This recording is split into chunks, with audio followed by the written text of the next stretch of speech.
тази среща и да представя част от ръководството на партията. Ние, които сме седнали пред вас, госпожа Илияна Раева, тук що да ви приветства и тя, председател на Политическа партия Обединена България, госпожа Теодора Ганева, член на Националния съвет на Политическа партия Обединена България, педагог, има дългогодишен опит и експерт в сферата на образованието, настоящ директор на училище, един от нашите водещи експерти в разработващ нашите програми за образованието. Господин Венцислав Николов, член на Националния съвет на Политическа партия Обединена България, завършил Висши институт по физкултура, Търговски факултет, един от водещите съдии в професионалната боксова лига и един от силните наши експерти, които ни помагат да обединиме темите с науката, образованието и спорта, които считаме, че са едно от важните неща, на които трябва да стъпим, за да гледаме напред. Това е много важно. Имам удоволствието да ви представя и Христина Панчева, областния координатор на Политическа партия Обединена България в Разград. Завършил Политически университет в град Варна, учител по информатика в Природна политическа гимназия, административен секретар. С няколко думи бих искал също да кажа защо всъщност се обединихме и стигнахме до тази идея. Познавате вероятно госпожа Раева, знаете, че тя е човек, който се бори, както аз казвам, на много фронтове, от много посоки и успява, за което ви завиждам благородно наистина. Тя е човек, който прецени, че тези битки, които води, ще бъдат по-силни, по-пълноценни. Моралът, който тя иска да защити, ще може да бъде по-правилно представен и защитен, когато именно излезе и въплати тези идеи в една политическа платформа на една политическа партия. Госпожа Раева събра хора като нас, които не сме били обвързани с политически партии. Искам да ви кажа, че Националният съвет състои се от 19 човека в интернет сайта, може да видите кои са те. Контролният съвет 7 човека на Политическа партия Обединена България. Всеки един от тях не е бил член на друга политическа партия в последните 10, може би 20 години. За да не обобщавам със сигурност 15. Ние сме хора необвързани, но хора с постигнали в своя професионален план наистина определени сериозни неща. Хора, които прецениха, че е време да направим нещо за това общество, не само да роптаем и помълком, а че наистина искаме, имаме позиция и сме готови да я защитаваме, защото всеки от нас има семейство, имаме деца и ние искаме, повярвайте наистина, да променим нещата, защото не може повече така. Това е факт. Съвсем накратко ще кажа, че Политическа партия Обединена България е изградила една много сериозна структура за последните една нова партия на политическия небосклон. Вероятно точно 2 месеца ни делят от нашата регистрация. Със сигурност от 3 месеца изграждаме структури в страната и можем да се похвалим с едно сериозно присъствие в 24 области от 28-те в България, като имаме в София само 24, имаме в 22 административни района постоянно присъствие, в Северна България от 14 области в 11 присъстваме, което е много важно. Общо говорихме вече за над 160 координатора, които са ангажирани с Политическа партия Обединена България и подкрепят. И тези числа са наистина последни числа, но от другата страна ние виждаме сериозни хора, които работят за нас, повярвали са и наистина са убедени, че всеки един от тях може да постигне много. За Южна България от 11 области в 10 заведена мрежа, това пропусна да кажа. Посланието, което искаме да дадем и да кажем пред вас, е наистина, че зависи от вас. Ние вярваме, че всичко зависи от нас. Ние вярваме, че всеки един от нас със своя глас, със своята позиция може да промени много. Това, което искаме да ви кажем днес, започвам, господин Райо ще ви обясни всъщност именно каква е идеята и каква е посоката, която искаме да вървим. Но с това бих искал да завърши днес посланието ни едно. Всеки един от вас може и трябва да го направи, и трябва да го направим. Не да чакаме някой да дойде и да ни покаже на къде да вървим и после да не знам, че сме вървели натам. Давам думата на госпожа Диана Раева, за да ви приветствам. Здравейте, аз ще стана и ще дойда по-близко от вас. Така направих навсякъде, където бъде. Първо искам да ви благодаря. Много се радвам, че сте тук. Много е тежко в един момент, в който всички граждани на тази държава, последното, с което искам да се занимавате политика, последните институции, които уважават, това са политическите институции и всички институции, които се грижат за нас, за гражданите и за страната ни. Политика е мръсна дума, политическа партия е мръсна дума и точно в този момент аз реших да направя политическа партия. Защо? Няма да ви се представя. Искам да ви кажа, между другото, че аз за първи път идвам в Разград. За първи път минавам през целият този път, до който дойдох до тук. Едно леко отклонение ще направя. За мен това направо си е друга България, но за това малко по-късно. Защо направих тази партия? Познавате ме като спортист на тази страна, познавате ме покрай семейството ми, аз съм съпруга на Наско Сираков, също спортист и двамата с медали отделят целия си живот на спорта. Говорим за мораториум за земите, говорим за Южен поток и сме обърнати коленични или на изток, или на запад, или на Русия, или на Европейския съюз. Да, ние смятаме, че България трябва да бъде европейска държава. Цивилизована обаче, демократична, с всичко, което произлиза от това. Но когато интересите на България имат леко разминаване с Русия или с Европейския съюз, ние трябва да имаме необходимия държавник, който без да нарушава договора ни с Европейския съюз като държава членка на Европейския съюз, да се пребори за нашите интереси. Виждате, кражбите в честя. Ние спреме кражбите в енергетика, в митниците, в здравеопазването, по митниците. Те ми се смеят и казват Иляна как да, за една година да се спрат кражбите. За една година тази държава може да се оправи.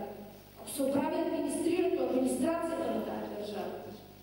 Всичко е порочно. Навсякъде, където пипнеш и бръкнеш гони.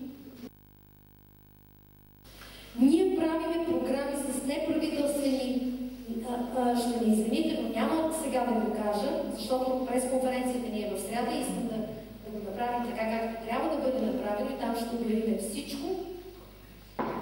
Правиме всичко възможно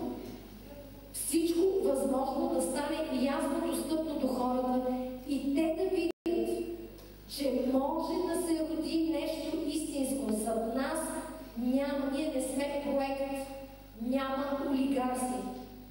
На мен ми помагат много наши приятели в различни общини. Ние искаме пирамидата да се гради отдолу нагоре. Член съм на Националния съвет, партията на Иляна. До преди 6 месеца, някой беше казал, че ще бъда политик, ще да се смее. Това е да ви казвам. Срещнах с Иляна 5 минути и казах, и ми казах, че водата е мокра. Аз си повярвах с цялото сърце и душа и ви уверявам, че целият Национален съвет върви плътно след нея. Искам и вие да ви вярвате. Когато влезах в Разград, първите думи бяха: добре дошли в Разград. Този град аз го чувствам като, въпреки че нямам нищо общо с него, чувствам като мой много близък град. Не заради мен се види заради Иляна. Вие сте добри хора, казвам ви. Аз съм работил с хора от Разград и всичките са много добри. Ето тук един мой боксер с Иляна. Наистина го няма в момента. Станислав, отзад там е Кристиан Точев. Работил съм с вас много време.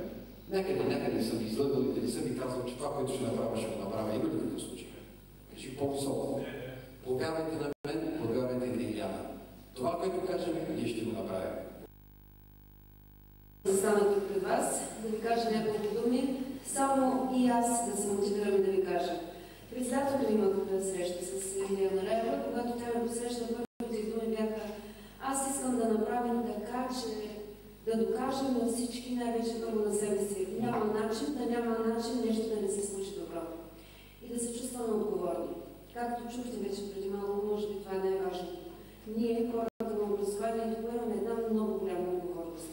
Защото трябва на младите хора да ги научим да поемат отговорността. Знаете ли какво ми се иска през цялото време, докато слушах Иляна Раева да говори? Много се моля да бъде така и ако ни повярвате, аз съм сигурна, че ще се случи.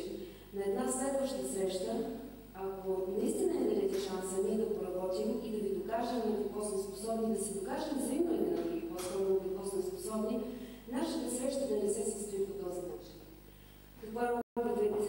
Да има много по-голяма активност и много повече стремеж и желание вие да ни кажете нещата, разбирате ли? Тогава това означава, че ние ще бъдем на едно ниво и всеки от нас ще поема своята отговорност. И ние ви обещаваме, че ще поемем нашата. Благодаря ви. Стоянова в нашия град и искам да ви благодаря безкрайно много за това, че проявихте интерес към тази нова партия, която е нещо съвсем ново и чисто за България и се надявам да се запази така и изцяло да ме подкрепите, ако имате интерес и дори да нямате, но да бъдете с нас и в трудните моменти. Защото това е началото на нещо, което се надяваме да се развие за бъдеще. Благодаря ви много. Щастлива съм, че за тези 3 месеца, последни месеци и половина, откакто сме законова политическа партия, успяхме да създадем една много сериозна мрежа в страната с наши симпатизанти в повече от 70 общини, в 24 области. Разполагаме с повече от 180 координатори в цялата страна.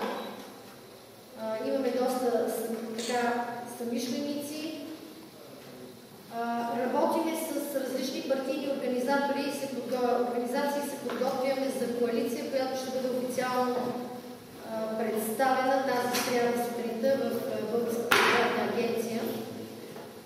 2 партии и неправителствени организации, партии, които не са участвали в властта, партии, които имат същата визия за това какъв трябва да бъде пътя на България.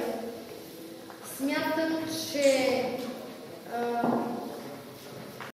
добрият живот, който имам аз като личност и семейството ми, така всенародната любов, на която се радвам като политически постижения, за които имам така и аз се събуждам ми, възможностите материалните, които имам, не са лоши, напротив, добри са. Това, че мога да си позволявам да излизам където искам в света и да се чувствам гражданин на света, не са ми достатъчни да се чувствам щастлива в тази държава. И че мога да дам своя принос, смятам, че ние се намираме в исторически момент, в който свои унищожават държавата и така са подложени почти на един геноцид гражданите в тази страна. И всеки трябва да поеме своята историческа отговорност в този момент, да намери смелостта в себе си, вярата, че наистина нещо може да се промени, въпреки че аз знам, че хората се наслушаха толкова много на партии, че на партийни лидери, на правителства, на обещания. Нищо от това не се случи. Хората са обезверени, не вярват, за тях политика и политическа партия е мисля дума. Но това, за съжаление, в момента е единствения начин да можеш да влезеш в властта чрез политическа партия и да се опиташ да промениш нещо. От срещите, които имам с хората, от срещите, които имам с различни професионалисти и експерти в различни сфери, имам вярата, че имаме голям шанс да стигнем до съзнанието на хората и да ги накараме да вярват, че може да се появи партия или коалиция на политическата сцена, която те очакват в последните 20 години. Аз казах, че нееднократно, че не по приказките, не по делата, а по плодовете ще ги познаем, ще използвам тази притча от Библията, за да така по-образно да кажа какво искаме ние. Вярвам, че можем да предоставиме на хората верния път за това кои и как, кои биха могли да помогнат да излизаме от тази криза и как бихме могли да се спасим от положението, в което се намира България. Нееднократно да повярват. Искам обаче да ги уверя, че ние сме точно това, че ние ще работим точно по този начин и че ние вярваме в това, че можем да успеем да се преборим с това политическо чудовище, което съществува последните 20 години. В общи линии това чакам вашите въпроси. И от трите партии представители ще имаме личности, които не са членове на наша партия, ще имаме членове от неправителствени организации. Подготвяме се сериозно. Какви критерии още ще бъдат в действие при избор на хората? За евроизборите? Да, за евроизборите. Ами основното, това ще бъде да бъдат най-полезните хора на страната, не на партията ни. Тоест, с необходимите качества, които трябва за един евродепутат. Всички знаем какви качества са необходими за един евродепутат. Вие към коя част от политическия спектър ще принадлежите? Като се има Център дясно. Център дясно. И към кое политическо семейство в гласуването? Моля? Към кое политическо семейство в Европейския парламент се ориентирате? Към коя партия? Европейската народна